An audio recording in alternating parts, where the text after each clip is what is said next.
We are in this series called Live Bright. And so let me tell you what that's about for just a minute if you weren't here last week. So for the next 8 weeks, so 4 weeks in September and then 4 weeks in October, we're going to be looking at the same text that our children are looking at. And so this is an opportunity for us to expand the sermon, what they learn and what you learn, and to have a conversation past Sunday. And so there are cards in your seat that have questions, and so even if you don't have kids, right, you and your spouse or you and your coworker, if they were a part of the service, can talk about these questions. It's just a conversation starters, if you will, to be able to dig a little bit deeper with the children especially, and as a family to grow together in Christ. And so I told you last week, like one of the best times is at bedtime or on the way to school or getting ready for school, depending on what your schedule looks like. And so I had one of the grandsons this week all week, and I was taking him back and forth to school. And so I would ask him a question, from the paper. And last week it was, the whole concept is to shine bright. We'll read that scripture in just a minute. And last week was using what you have to help others. And so I got in the car and with him on the first day, I'm pretty sure it was Monday, we got in the car and headed home. And I said, do you remember the lesson from yesterday? He said, yeah. He said, shine bright, show the love of Jesus. I said, did you show the love of Jesus to anybody today by, giving them something that you had? And he said, this boy made me mad and I didn't hit him, so I guess I gave him some grace. And I was, yeah. I don't think that's exactly what it meant. And so we had a conversation about it, and the next day I asked him a very similar question, and he was able to give me a better answer than I didn't hit somebody, But hey, come on, let's be honest. Some days that's a step in the right direction. Y'all with me? Like, I didn't hit them. The rest of y'all in here are just too spiritual, right? You think, I would never think that. Okay, whatever, that's fine. It's okay. But their memory verse, and this is really for parents, but the memory verse for the whole series comes from Matthew, and it says this. It says, in the same way, let your light shine so others can see it. So live bright. That's this concept, live bright. Then they will see the good things you do, and they will bring glory to your Father who is in heaven. So he says, live a bright life, do good things, and as you do good deeds, people will be able to see Jesus better and clearer. And so last week we talked about taking what you have and allowing Jesus to use it, even if it doesn't seem like enough. Today we're going to talk about this concept of taking time. Taking a little bit of time, not all of your time, but a little bit of time to invest in other people in some ways that will help them and encourage them. When people have crises in their life, right, it is rarely convenient, right? I mean, people don't call me and say, Pastor, I need you to put it on your schedule. 3 weeks from now, I'm going to have a heart attack. Right? That's not how it works. They don't have some crisis that they can tell you about ahead of time. It always seems to happen at the most inconvenient time. So, like in my world, one of the things that I will get occasionally is the midnight or later phone calls, and that could be a myriad of things, right? And so this was a week where I got 2 midnight calls, right? And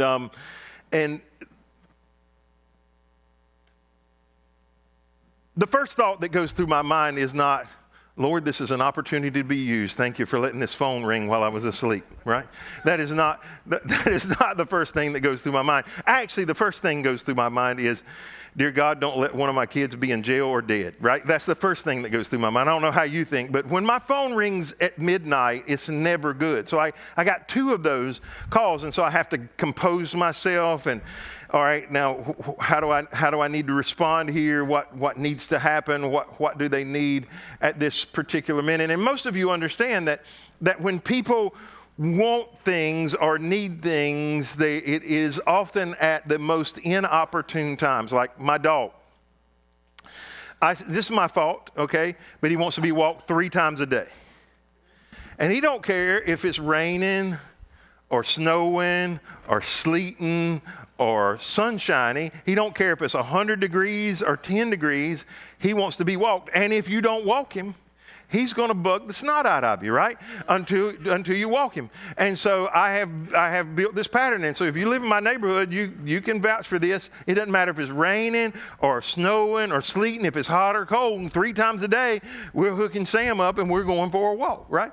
And it would be nice if every night was like last night, where there was a nice breeze and it was in the 70s, like that would be great. But it ain't that way most of the time. It's just inconvenient.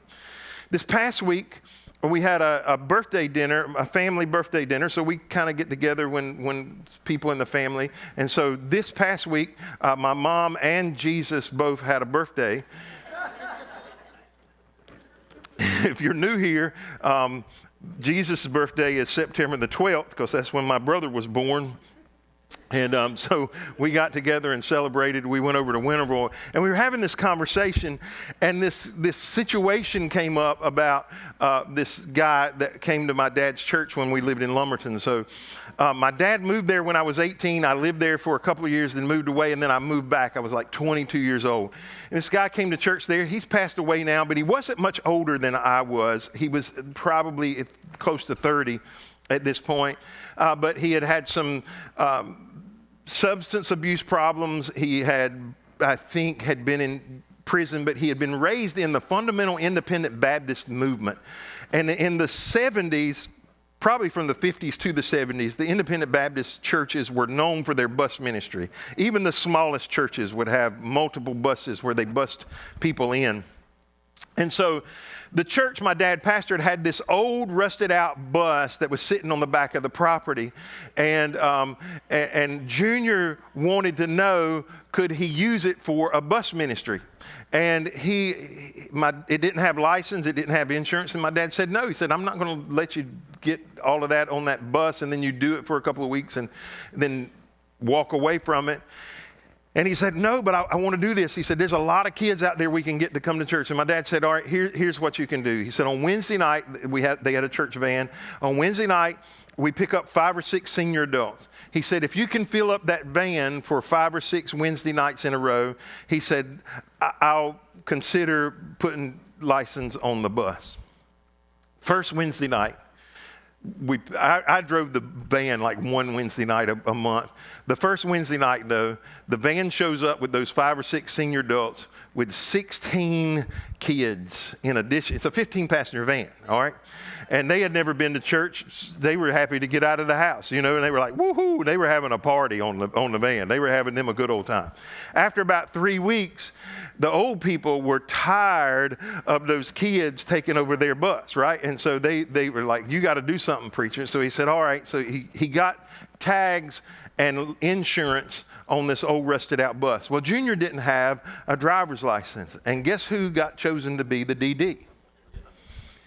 I did. Yes, I was 22-ish years old, 23. And my dad said, you're going to drive for Junior. I said, but I could have said a lot of things, but I knew better, even as an adult. But I said, why me? He said, who needs somebody to drive the bus? So I got chosen to drive the bus. And the problem with that was it took my Saturday and my Sunday, because on Saturday you had to take the bus around to all the neighborhoods. So we went to every project in every neighborhood in Lumberton, and I had to get out of the bus. Junior wanted me to go to the doors with him, and we'd knock on doors. Hey, you got kids? We want to take them to church, right? And that first Sunday, we showed up with 68 kids on a school bus. 68 kids. Now I want to give y'all some context. All right. This was pretty much an all-white church. A couple of Indians, mostly white. It was all black kids on the bus. All 100% 68 black kids. From 6 months old, these mamas showed up at the door with diaper bags. Here, take my baby, you know. And he's like, we're taking babies to church, right? I don't know. I mean, it's funny to think about now. I mean, it won't funny at that particular moment. But on any given Sunday here, we'll have 120-ish to 140 kids in the back, maybe, you know, in between two services. They had just started children's church just a few months in. They had somewhere between 20 and 25, maybe 30 kids on a given Sunday. On one Sunday, it tripled. We got 68 kids who had never been to church, right? Who didn't care. They didn't care. They were like, woohoo, let's have some fun. And it created a whole lot of chaos, you know. But every Saturday and every Sunday I'd go out with Junior and he'd knock on doors and we'd fill that bus up on Sunday and we'd bring those kids to church. And it was inconvenient. I'll tell you a little bit more about that in just a minute. But most of the time, right? Most of the time when somebody wants us to do something for them, they don't pick the exact right moment for us, right? They don't ask us at the moment that it is easiest, convenient, we have the most time. Usually when people have crisis, when something's going on, they're asking it at an extremely inconvenient time. So today I want us to talk about how we can take time and what that looks like. How do people normally respond and how did Jesus respond? So the first question is this: how do we respond to inconveniences? I wish I could say that I am positive all of us who are believers and we love Jesus and we have the Holy Spirit, that every time somebody inconveniences us, we go, whoa, this is an opportunity to serve the Lord. But I'm just going to speak for myself. I'm not going to speak for you. Let's just speak for me. I don't always have that attitude. Right? I know some of y'all got more Jesus than I got, apparently. But I don't always have that attitude. Sometimes I do. Like sometimes I got all the patience and the kindness and all the time and I can stop whatever I'm doing. Other times I have other things going on and I don't want to have to deal with it. And so like when I'm sleeping, I've got something else going on, right? I'm sleeping.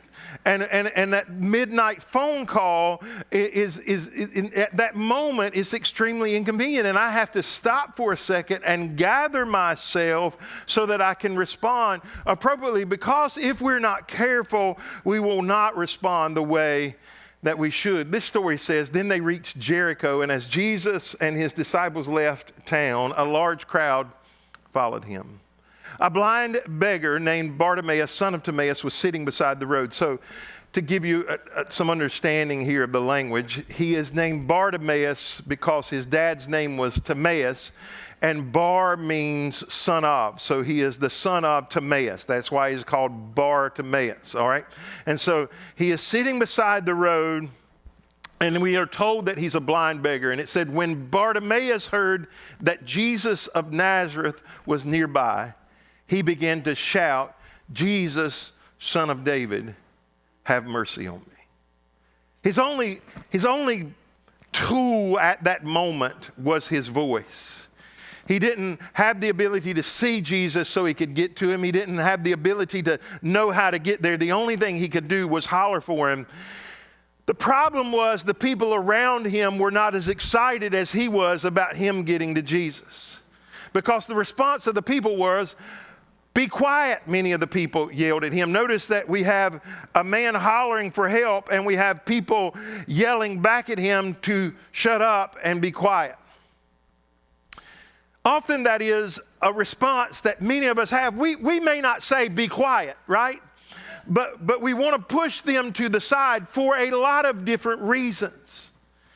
But the problem was, he says, but he only shouted louder, Son of David, have mercy on me. We're not given a reason why, okay? We're not told why that these people wanted him to be quiet. I can only speculate. So I want to say that on the front side. I'm only speculating why they're saying be quiet. But I'm going to give you a couple of reasons why I think they were saying be quiet. One, he was a beggar.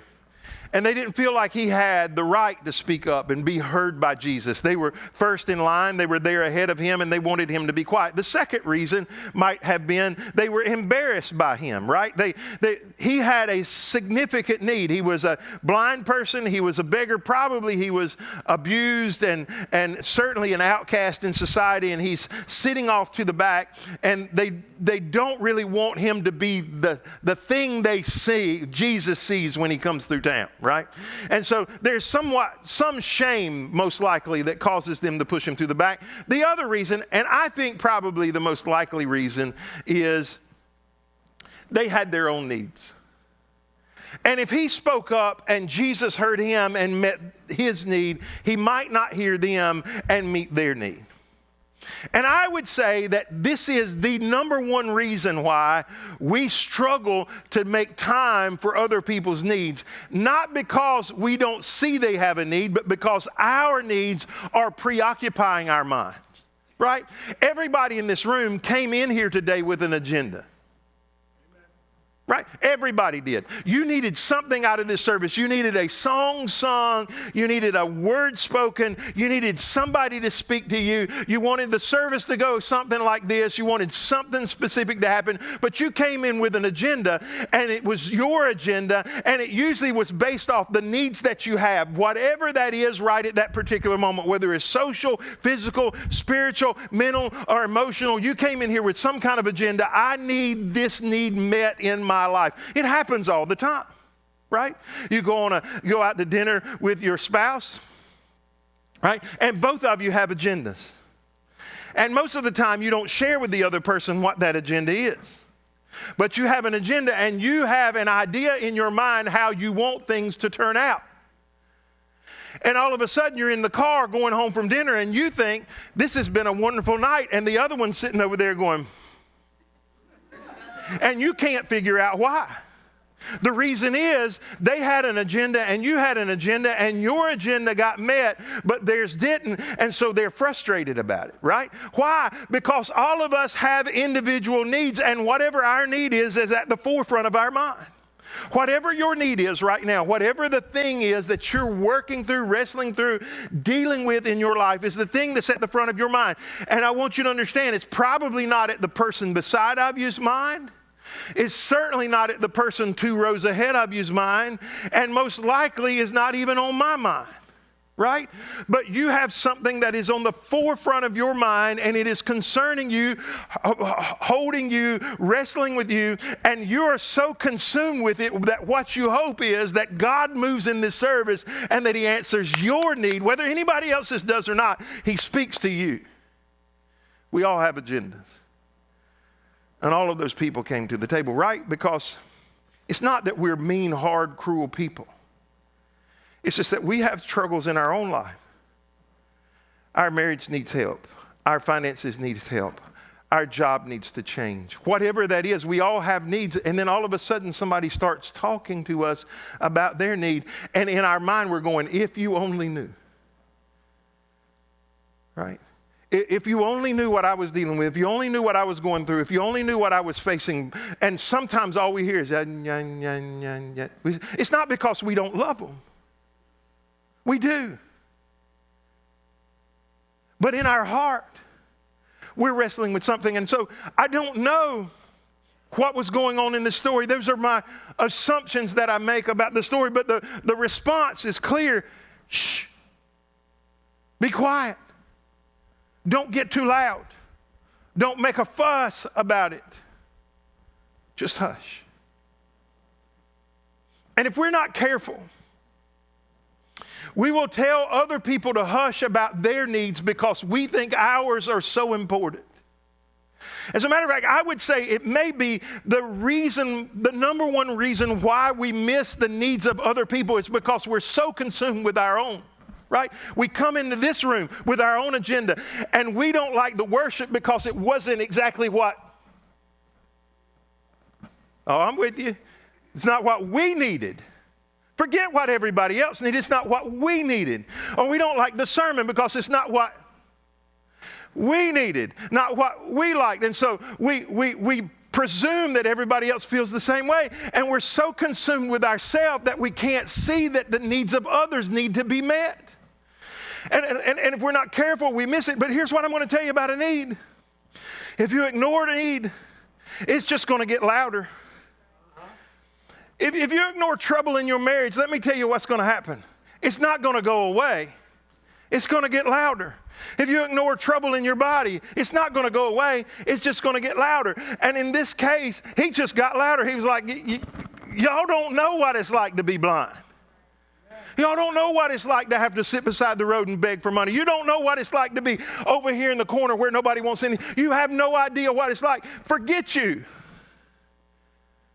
I'm going to holler. And the truth is, most of us respond like that more than we like to admit. But the question is not always how we respond, because frankly, we can be bad models, right? The question is, how would Jesus respond? The story goes on like this. It says, when Jesus heard him, he stopped and said, "Tell him to come here." So they called the blind man. "Cheer up," they said. I wonder if the world don't hear us exactly the way Bartimaeus heard them. Shut up! Oh, cheer up. It's the same people telling him to shut up, and then the same people telling him to cheer up. Like, it gets confusing after a while. Do you want me to get help, or do you not want me to get me help? Do you want to serve, or do you not want to serve? Do you want to have time for me or not have time for me? The problem was, all of a sudden, somebody spoke up for him that had influence on their life, and their attitude changed. Have you ever been in those situations where people, like, I don't want to give the exact situation, but I can think of a particular time in my life where the people weren't giving me the time of day. And all of a sudden, somebody walked through the door and called me my name. You would have thought, right, I was suddenly King Jesus. They turned on a dime. They started treating me like, yes, come on, you can do whatever you want to do. All because somebody else had spoken to me, and now they felt obligated to do something. That's what's happening in this story, right? Nobody wants anything to do with Bartimaeus until Jesus speaks to him. And they're like, instead of shut up, they're hollering, cheer up. And they said, come on, he's calling you. And Bartimaeus threw aside his coat, which was probably a coat to collect money. He jumped up and he came to Jesus, and he says, what do you want me to do for you? This question has caused me a lot of trouble this week.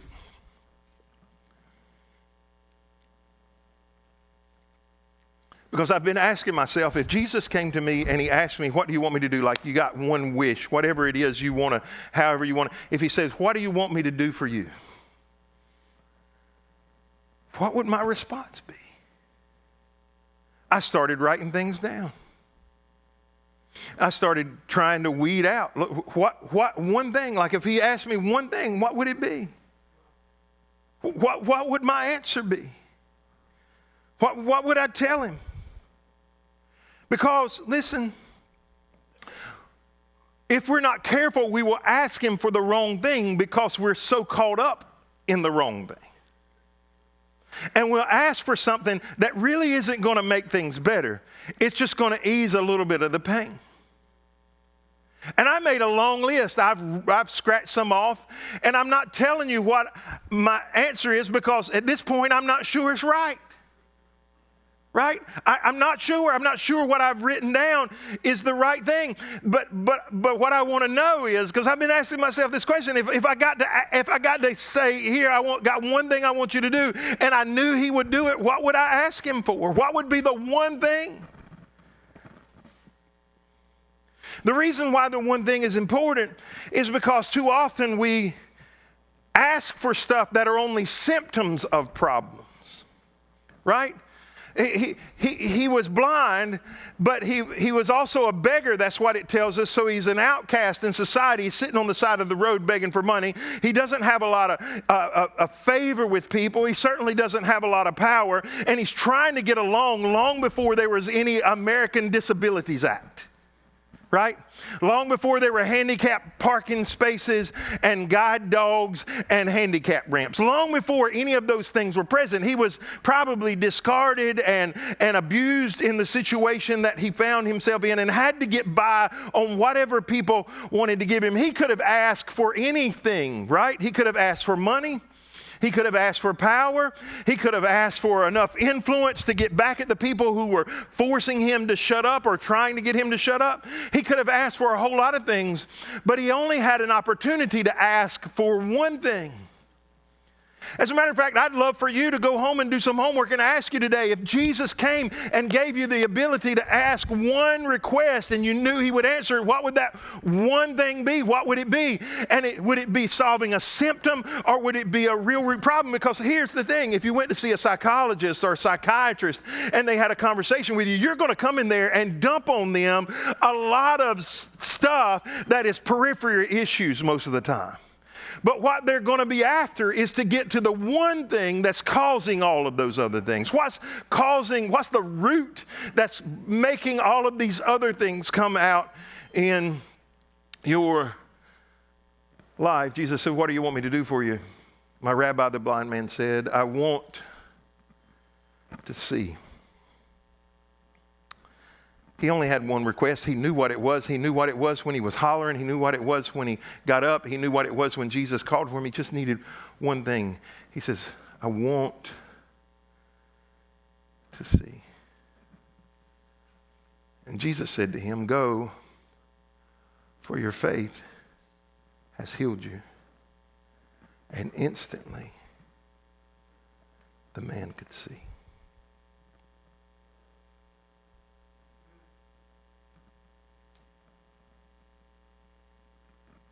He knew the one thing that would solve some of his problems, most of his problems. He could get a job. He could work with his hands suddenly. He could see where he was going. He could earn a living. He didn't have to sit beside the road anymore. Didn't need somebody to carry him around. He didn't have to sit in one place because he couldn't get up and find his way around. He had this one thing he wanted the Lord to do for him. And it says, your faith has healed you. And instantly, just like that, the man could see, and he followed Jesus down the road. There's a couple of differences I want to point out to you in this section of the story from the first section of the story. In the first section of the story, the people had no time for the man. They wanted him to be quiet. They wanted him to shut up.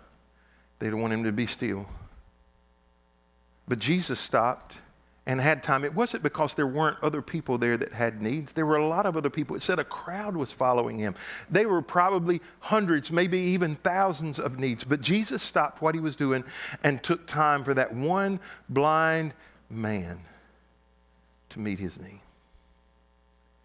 And in response, what the man does is he gives his time to Jesus. I want you to notice what Jesus said. Jesus said, you're healed, go. And his response was, no, I'm healed. I want to be close to you, because it says the last thing it tells us, and he followed Jesus down the road.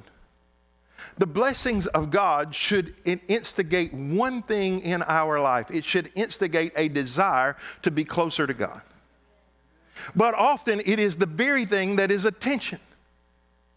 Right? I say it like this. When you're broke, life is falling apart, your marriage is in trouble, you lost your job, you want Jesus to help you.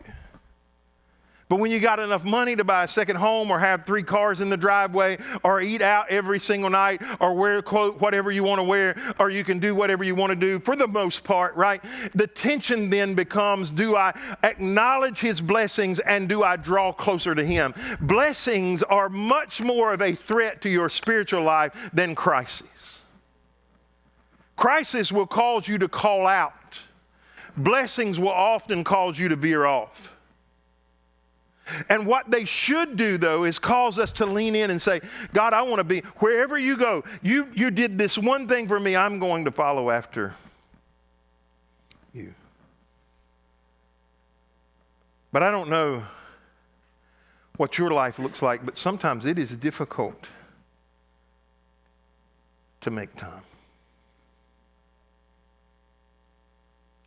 It's difficult to stop what you're doing to help that person with their need. It's difficult to say, okay, what's happening in your life is important to me right this minute. Because why? We're all busy. We've all got things going on, and all of a sudden somebody steps into our life and they inconvenience us. My dad's in the hospital right now. He went in Friday for an ablation, had fluid on his lungs. They want to keep him. I had a wedding rehearsal Friday, a day full of work. I had a wedding yesterday. I got church today. I hadn't been able to get over there to see him. It frustrates me.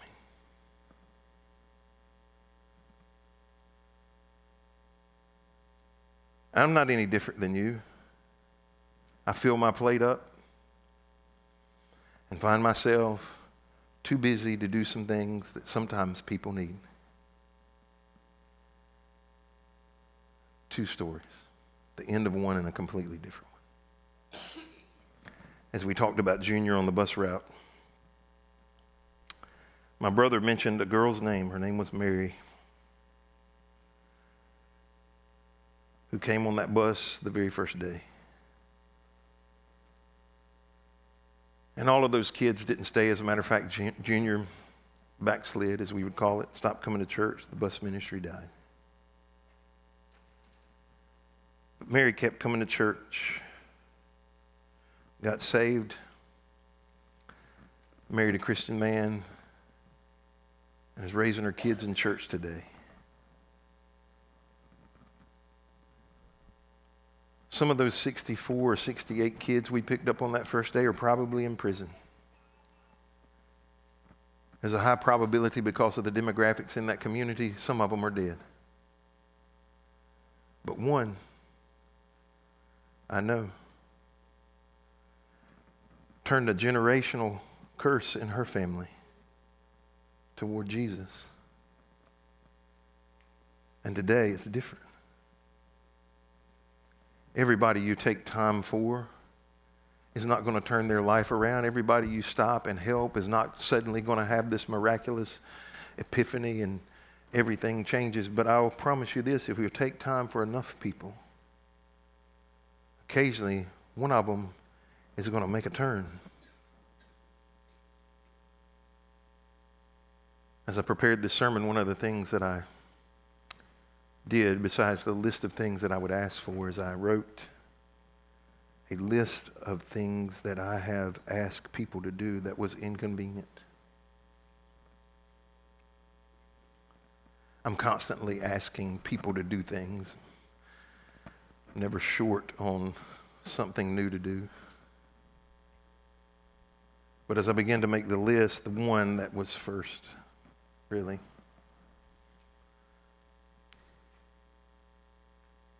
it's about 24 years ago now. My life as I knew it was coming unraveled, and it would lead to just like a really dark time for me. I called a pastor friend of mine. I said, hey, this is what's going on. He was pastoring a church about 2 hours away. He said, give me a little bit. He said, I'll be there in about 2.5 hours. And sure enough, in about 2.5 hours, he showed up at the door. He sat down and talked with me and listened to me and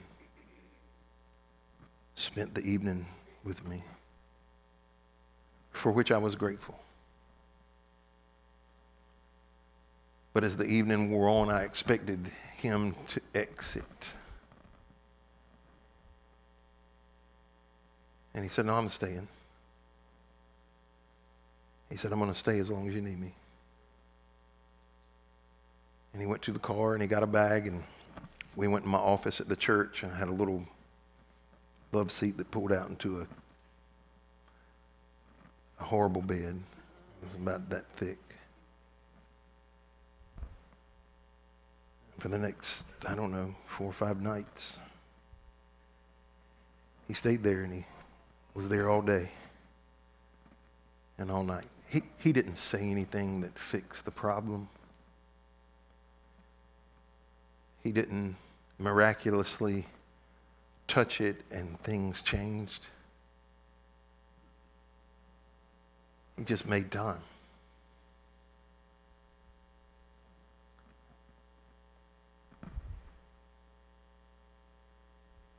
And I'm eternally indebted.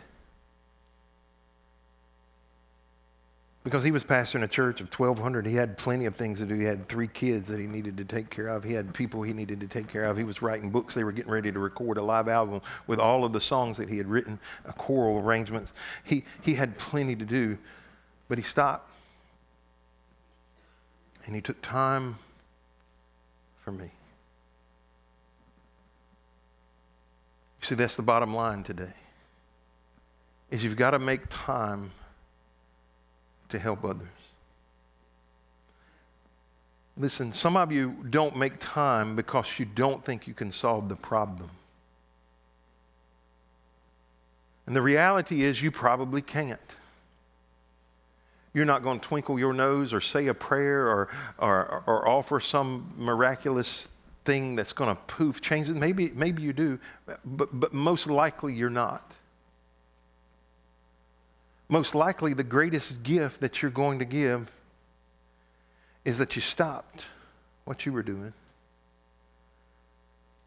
to care for what they were doing. And if you're like me, your life stays so full that it is hard to do that conveniently. But the greatest gift that you have to offer to people who are in need is just a little bit of time.